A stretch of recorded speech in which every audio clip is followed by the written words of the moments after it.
ایک ایسا عظیم الجسامت پرندہ جو اپنے پنجوں سے ہاتھیوں کو اٹھا لیتا ہے۔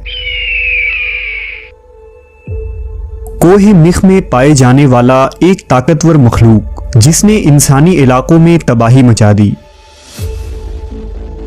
لیکن جب اللہ کے ایک پیغمبر نے اسے بددعا دی تو اس کا کیا انجام ہوا؟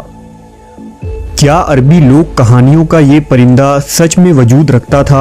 اور وہ کون سے پیغمبر تھے جن کا سامنا اس دیو قامت پرندے سے ہوا؟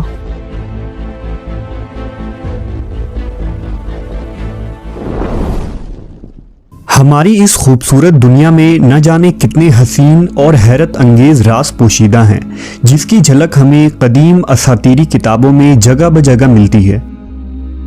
انسانی تاریخ میں کئی اقسام کے عجیب و غریب مخلوقات کی کہانیاں مشہور ہوئیں جن پر انسانی دماغ کا یقین کرنا مشکل ہے، لیکن وہیں ان کے متعلق معلومات ہمیں ان کی طرف کھینچ لے جاتی ہے۔ ان ہی مافوق الفطری مخلوق میں ایک نام عنقا کا ہے۔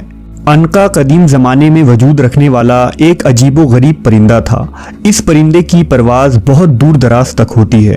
کہا جاتا ہے کہ عنقا سورج کے غروب ہونے کے مقام پر پایا جاتا تھا۔ جسامت کے اعتبار سے یہ سب سے بڑا پرندہ تھا، یہاں تک کہ یہ اپنے پنجوں کی مدد سے ہاتھیوں کو اس طرح اٹھا لیتا جیسے چیل چوہے کو اپنے پنجے سے اٹھا لیتی ہے۔ کہتے ہیں کہ جب عنقا ہوا میں پرواز کرتا تو اس کے پروں سے ایسی آوازیں نکلتی تھی جیسے بجلی گرج رہی ہو یا زور کا سیلاب بہہ رہا ہو۔ یہ پرندہ 1000 سال تک زندہ رہتا تھا اور تمام پرندوں میں سب سے خوبصورت پرندہ تھا۔ حضرت ابن عباس بیان کرتے ہیں کہ اللہ نے موسیٰ علیہ السلام کے زمانے میں ایک پرندہ پیدا کیا تھا جس کا نام عنقا تھا۔ اس کے دونوں جانب 4 بازو تھے اور اس کا چہرہ انسانی چہرے کی طرح تھا۔ اللہ نے حضرت موسیٰ علیہ السلام کی طرف وحی بھیجی کہ میں نے 2 عجیب و غریب پرندہ پیدا کیا ہے اور ان کا رزق وہ جانور ہیں جو بیت المقدس کے آس پاس پائے جاتے ہیں۔ پس پرندے کے اس جوڑے سے عنقا کی نسل آگے بڑھی۔ جب حضرت موسیٰ علیہ السلام کی وفات ہوئی تو یہ پرندہ یہاں سے اڑ گیا اور اس نے حجاز کی سرزمین کو اپنا مسکن بنایا۔ روایتوں کے مطابق اس زمانے میں عرب کے شمالی علاقوں میں اہل رس کی قوم آباد تھی۔ اہل رس کے علاقے میں ایک پہاڑ تھا جسے مخ کہا جاتا تھا۔ ان پہاڑوں میں کثرت سے جانور اور پرندے رہتے تھے جن میں عنقا پرندہ بھی شامل تھا۔ یہ پرندہ اس پہاڑ پر سال میں 1 مرتبہ ہی آتا تھا۔ یہ پرندہ دوسرے پرندوں کا شکار کیا کرتا تھا۔ ایک دفعہ عنقا کئی مہینوں تک بھوکا رہا کیونکہ اسے کھانے کے لیے کوئی پرندہ نہ مل سکا، لہٰذا وہ اپنی بھوک مٹانے کے لیے اہل رس کے علاقوں میں آ گیا اور بچے کو اٹھا لیا۔ کچھ دنوں بعد دوبارہ اس نے ایک لڑکی کو اٹھا کر لے گیا۔ اس زمانے میں اہل رس کی طرف ایک نبی مبعوث کیے گئے تھے جن کا نام حضرت حنظلہ بن صفوان علیہ السلام تھا۔ پس لوگوں نے حضرت حنظلہ علیہ السلام سے عنقا کے بارے میں شکایت کی۔ اس پر حضرت حنظلہ نے عنقا کے لیے بددعا کی۔ پس عنقا پر آسمانی بجلی گری جس کی وجہ سے وہ جل کر ہلاک ہو گیا اور پھر دوبارہ کبھی اس نسل کا کوئی پرندہ اس دنیا میں نہ دیکھا گیا۔ مفسرین نے لکھا کہ اہل رس کو اہل رس اس لیے کہتے ہیں کیونکہ وہ جس علاقے میں آباد تھے وہاں ایک کنواں تھا۔ یہ کنواں ان سے پہلے کی قوم یعنی قوم سمود نے کھدوائی تھی۔ اہل رس اسی کنویں سے پانی پیتے، اپنے مویشیوں کو سیراب کرتے اور کھیتی باڑی کیا کرتے، اس لیے انہیں اہل رس کہا جاتا تھا۔ ان لوگوں کا ایک بادشاہ تھا جس کا نام البس تھا۔ جب اس بادشاہ کی موت ہوئی تو شیطان اس قوم کو گمراہ کرنے کے لیے اس بادشاہ کے جسم میں داخل ہو گیا۔ اہل رس نے بادشاہ کے مردے جسم سے یہ آواز سنی کہ میں نہ کھاتا ہوں نہ مجھے موت آئے گی اور میں ہی تمہارا معبود ہوں۔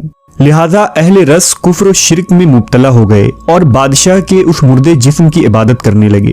پس اللہ نے ان کی طرف حضرت حنظلہ علیہ السلام کو بھیجا جن پر خواب میں وحی نازل ہوتی تھی۔